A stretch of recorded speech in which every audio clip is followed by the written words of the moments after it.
찾는 주님의 사랑과 거룩한 보혈의 공로를 우리 다 찬양을 합시다.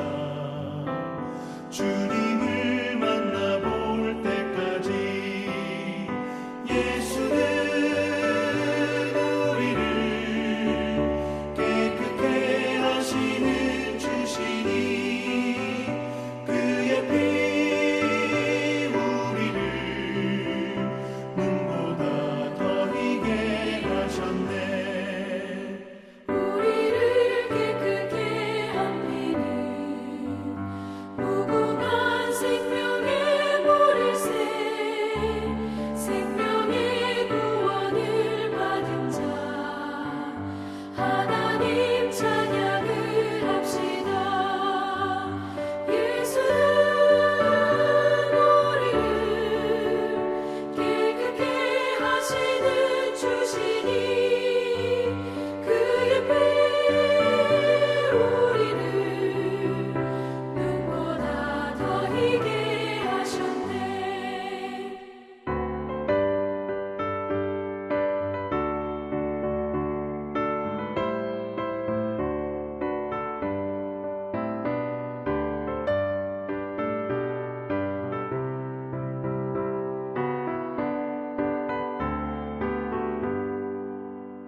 주님의 거룩한 보혈을 날마다 입으로 간증해 담대히 싸우며 나가세. 천국에 들어갈 때까지 예수는 우리를 깨끗게 하시는 주시니 그의 피 우리를 눈보다 더 희게 하셨네. 십자가 단단히 붙잡고 날마다 이기며 나가세. 머리에 면류관 쓰고서 주 앞에 찬양할 때까지 예수는 우리를 깨끗게 하시는 주시니 그의 피 우리를 눈보다 더 희게 하셨네.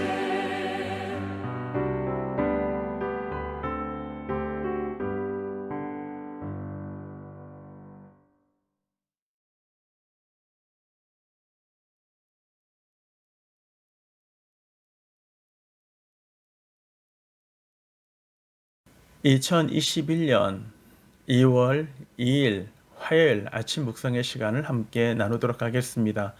오늘 주신 말씀은 베드로후서 2장 1절로 8절까지의 말씀, 우리 다 같이 한 목소리로 함께 읽도록 합니다.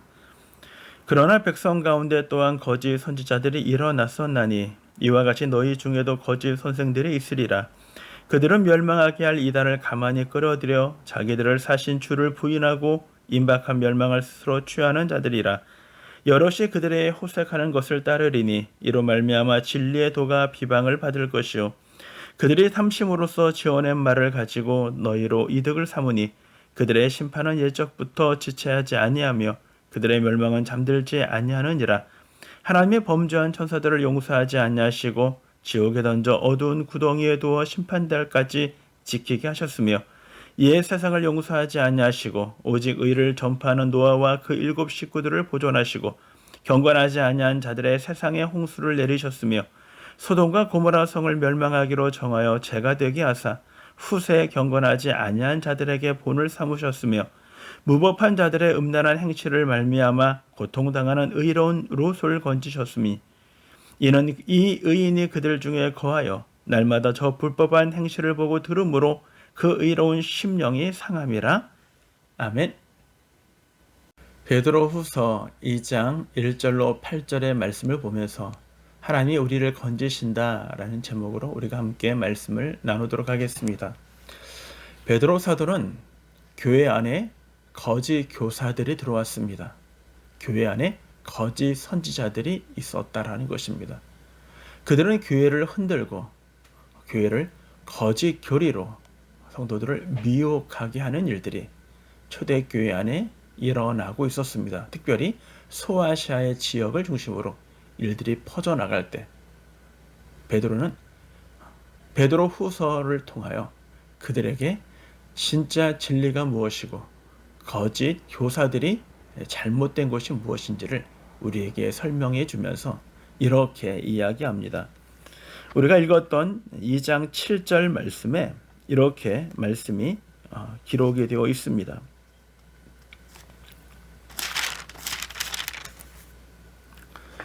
무법한 자들의 음란한 행실로 말미암아 고통당하는 의로운 롯을 건지셨으니 라고 얘기합니다.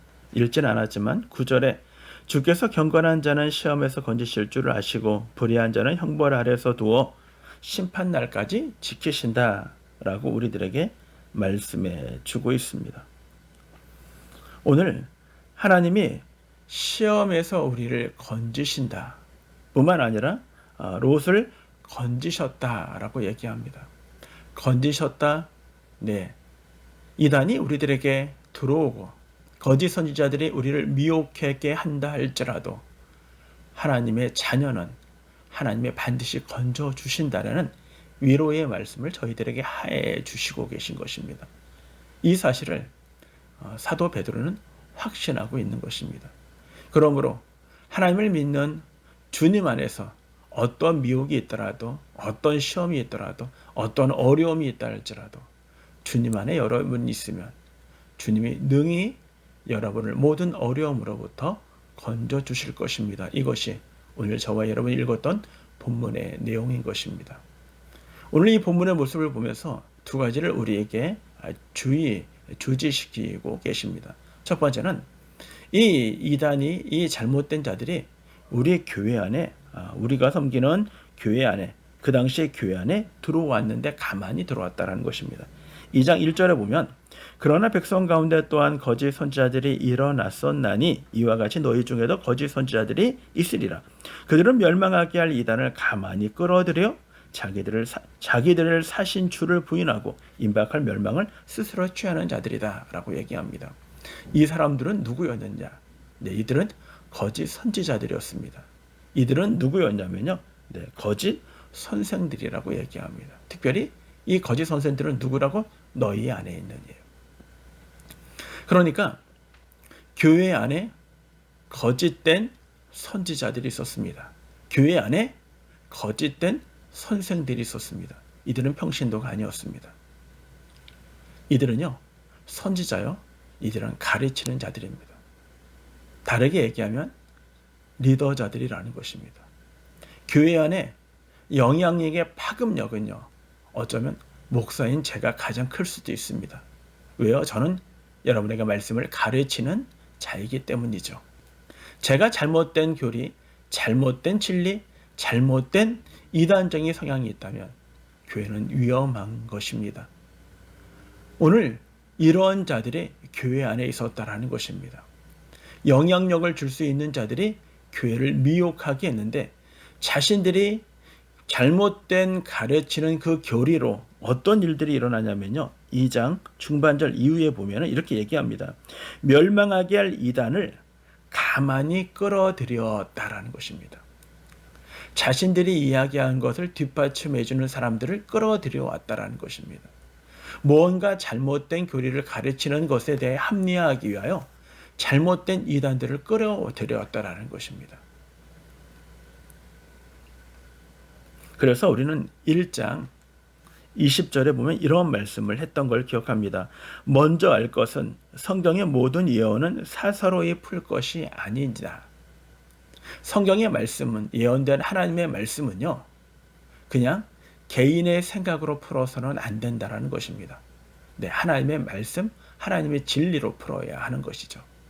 그런데 스스로 사사로이 푸는 자들이 있었습니다. 그리고 그걸 뒷받침하기 위하여 이단들을 끌어들여 왔다라는 것입니다.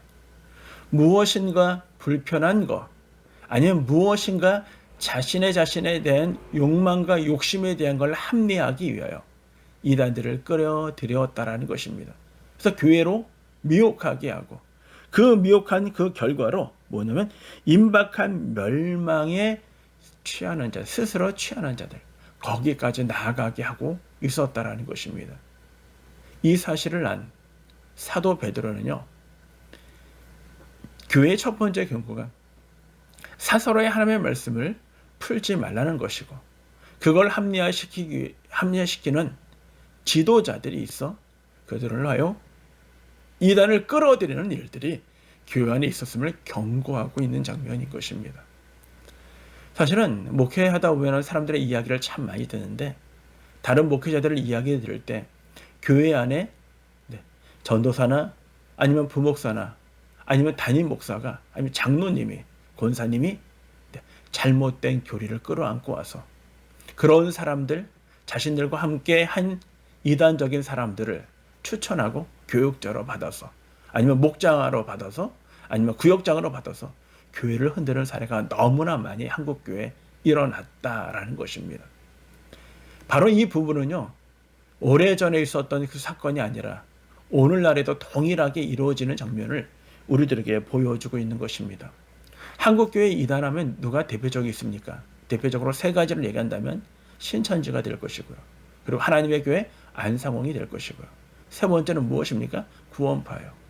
잘 보시면요. 신천지나 안상홍이나 구원파는요. 그 타켓은요. 안 믿는 자들이 아니에요. 이 땅의 교회입니다. 초대교회도 교회를 흔드는 자들이 있었고요. 오늘날에도 교회를 흔드는 자들이 있다는 것입니다. 그들의 목적은요. 오로지 하나님께 구원받는 사람들을 다른 걸로 이끌어가 아니면 구원받지 못하게 하는 사단적인 그런 행동들을 우리는 발견해 볼 수 있는 것입니다. 그래서 이 부분에 대하여 사도 베드로는 그들이 누구인지를 우리들에게 이야기해 주고 있는 것입니다. 어느 날 사도행전에 보면은요. 이렇게 이야기합니다.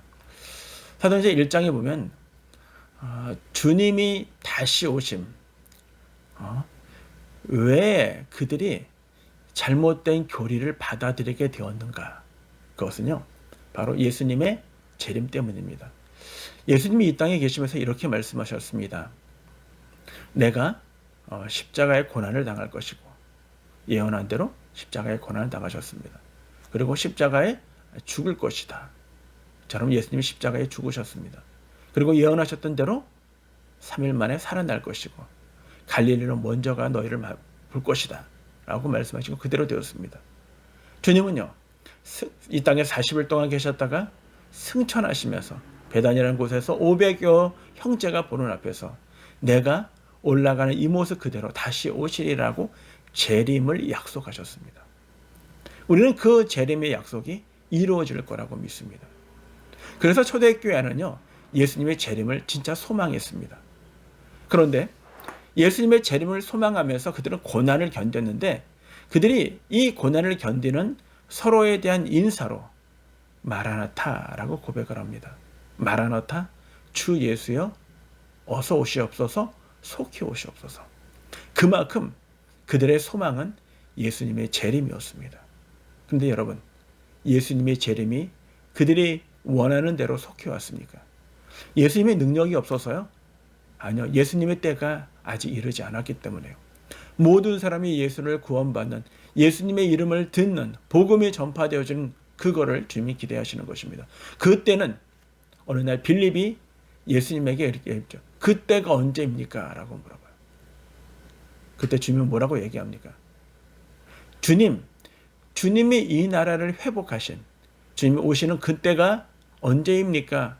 지금입니까? 라고 얘기할 때 주님이 이렇게 얘기합니다. 사도행전에서 때와 기한은 나의 권한이 아니고 나는 알 수 없다. 누구만이? 아버지만이 아신다. 그러면서 주님이 하신 말씀이 무엇입니까? 너희는 성령을 받아야 한다.